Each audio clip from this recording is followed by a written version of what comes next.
Well, I have to say that I keep hearing this.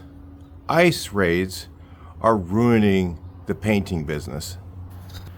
And in my experience, I'm just going to tell you my point of view on this. I've seen exactly so far the opposite of that. I can't tell you how many times that I've lost a bid to another guy who does everything illegally. And the customer is the one that gets screwed over. And let me just explain this. People seem to think cheaper is better, and they go with the cheapest price, and it's some guy who hires illegal aliens to do the work, which is illegal, and they go out and they get the cheapest labor they can get. They go and paint the house, and on top of that, typically the same guys will water down the paint and put on just enough paint to cover the substrate. And guess what happens in 2 years? The paint job starts to fail. The customer is already out their money. They spent what they had, and they can't afford to get their house repainted. So people go, well, we don't have any labor anymore. There's no labor.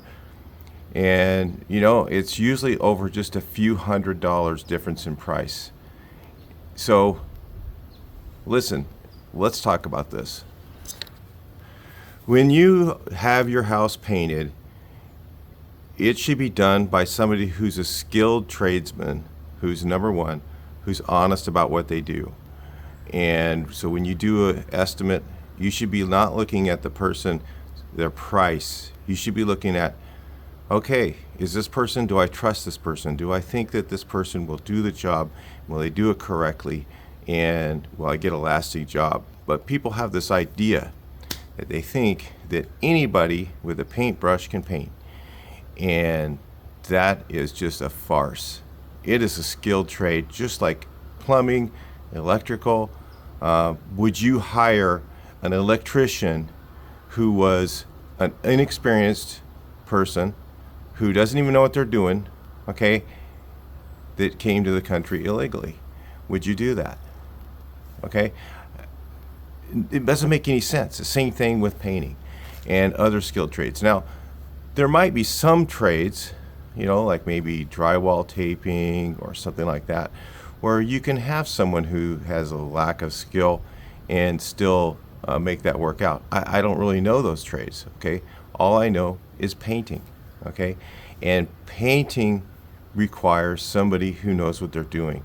It's not just, oh yeah, buy some paint from the paint store, put it on the wall, everything's fine. You've seen paint jobs peel. You've seen paint jobs that didn't last.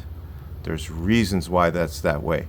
And it's all about the person doing the job and doing it correctly and using the correct materials and the correct primers and all these other things to make your paint job work and done and last.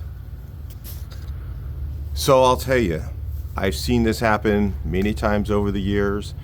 Guys go out, customers go out, and they get bids, and they get 3 estimates. And they go, well, I'll take the one in the middle, and they don't really qualify the person.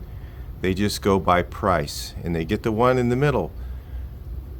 You should take 3 estimates from people that you trust, okay? And if you don't trust them, if you can't speak to them, you don't have the same language, obviously, that should be a red flag. It should be something that tells you, you know what, how am I going to be able to communicate with this person and tell them that, I don't think what they're doing is the right thing, or they're putting on the wrong color, or whatever they're doing, okay? And having that communication with your contractor is super important. You can do whatever you want. This is just my opinion in this video, but if you do it this way, you're probably going to have a pretty good job. Another thing you can do to get a good get a recommendation from someone. And I would always want to get a recommendation for someone that's had their house painted and it's been 5 or 6 years, or you just seen the guys what they're doing and you know that they're doing it right. Maybe you know, maybe you don't know. But what I've seen over the years is people going 100% price, and now what that's done is it's required some of these guys who are doing this type of thing, where they're hiring illegal aliens to do their work, who don't have qualifications. They just grab some guy that's the cheapest guy they can get, and usually it's not good for that person either. So people go, well, it's these poor guys from some country south of the United States. Typically, they need the work and all this stuff. And, a lot of these contractors that were hiring them were paying them substandard wages, okay?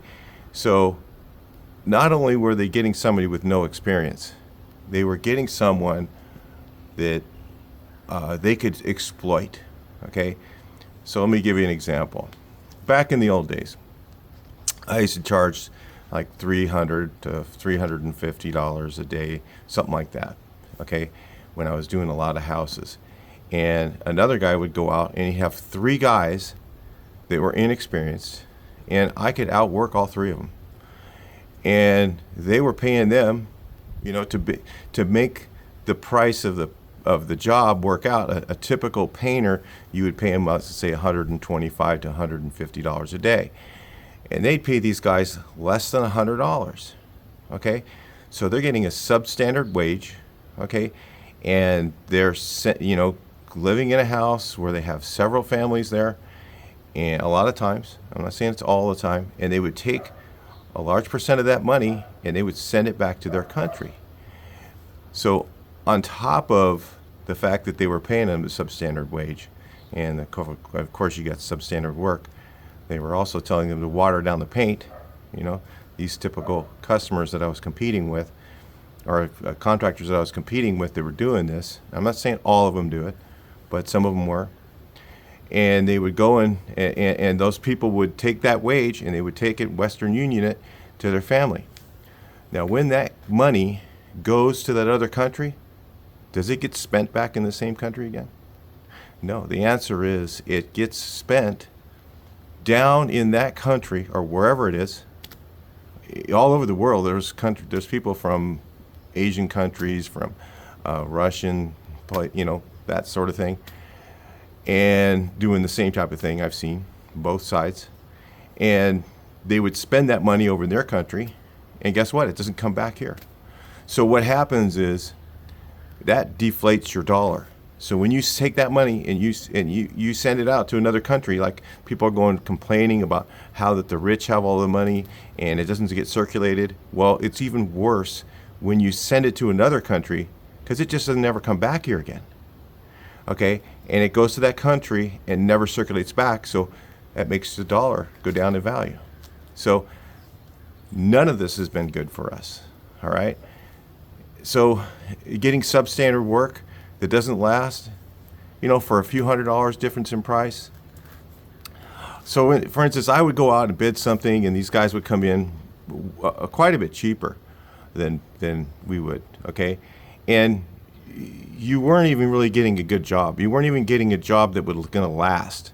The whole thing about painting your house is you need to get the job to last long enough to to benefit from it. And if you hire a cheap labor, not only is it going to look bad because they can't brush straight lines and all that other stuff, it's also these things that they do to cut corners to make it profitable for them.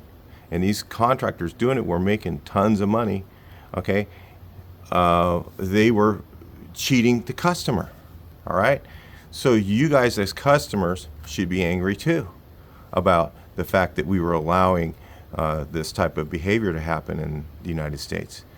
When you have the ability to hire somebody like myself back when I was younger, more ambitious and had a lot more energy than I do now, I could go out and outproduce 3 of those guys, okay? And I would not only would I do the job better, but it would last longer, okay? And the customer would win. But what would happen is I was losing these jobs to these other people, and the customer didn't have their money to pay me to fix it right because they'd already spent it. So this is the type of behavior that this was creating in the painting world. And you might say, well, this is no good. We don't need to deport people or whatever. Listen, I'm not saying that we shouldn't have some immigration policy someday. But if we have people coming across the border legally who come here to stay, okay, that could be good for us. But when you have just random people running across the border, doing work here and competing with guys who are trying to do it right, it puts you in a corner. Because when I was losing those jobs, okay, to these other guys, it was putting me in a financial bind, all right? And I was trying to do it right. And these other guys were just doing stuff illegal. So it makes you tempted, a lot of contractors are tempted to go out and try and cut corners to try and make it, because they have to compete with these other guys. And is that the kind of behavior we want in our country? I don't think so. I think that people want to pay a fair price. They want to get a good job. They want to get good quality paint on their building or house, and they want it to be done and look presentable. And you can't do that with inexperienced labor that's the cheapest you can find and just doing things that way. So is this good? I feel for the families that are over there, okay, in those poor countries. But at the same time, I know that it's the right thing to do. We have to have good labor. And eventually, if we have our border enforced, and let's say we have the entire border enforced well, whatever you want to say. Some people say building the wall, okay, the fence or whatever. The whole thing's falling down, by the way, anyway. I've been doing jobs over by the border in Arizona. I remember I was doing a job in Sierra Vista, and I was talking to the guy who drives the excavator back in the first Trump administration, okay? And he was actually a Democrat, okay? And I said to him, I said, what do you think about it? He goes, well, when I hit that thing with the excavator, it just falls to pieces. We need a new fence. Okay, that's pretty credible. That's the guy driving the excavator, who's a Democrat, who is saying that he thinks we need a new fence. I listened to him. So, when you have a border that's just wide open, and I think it's safer for those people that are over there. They're not going to, if they have a fence, people go, well, they'll climb over it, they'll burrow under it. But then there's easier for these border people to monitor that. And you won't have these young families and pregnant women in the middle of the desert with no water, no food. The danger of that happening because they can't climb over that fence. All right? The people that can will still do it anyway, right? So you're going to have some degree of loss. You're not going to enforce the border 100%. But if the border is controlled, okay, if that border is controlled, then we can go and say, let's do a lottery. Let's say we need qualified painters or qualified workers for whatever trade that they need. And we can say, okay, we need 10,000 people, and we can vet them, make sure that they're not crimes, they're not, whatever, and they can come over here permanently to live and then their money will be spent here and not be just sent back home like what they're doing, which is hurting our dollar. All right? So that's what I see. That's my point of view. And I'm not against, if I was living down there, I probably want to come over here too. I don't blame them. But I'm saying that at the same time, it's like having a ship. Okay, you got a ship in the ocean and you're rescuing people. And the ship's capacity is 2,000 people and you got 10,000 people in the water. There's going to be, 8,000 people that are not going to survive. All right?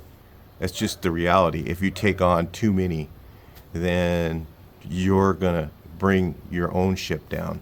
And that's the same thing that we'll be doing if we take on too many poor people from other countries who have no experience and trying to take away jobs from other people who do have experience.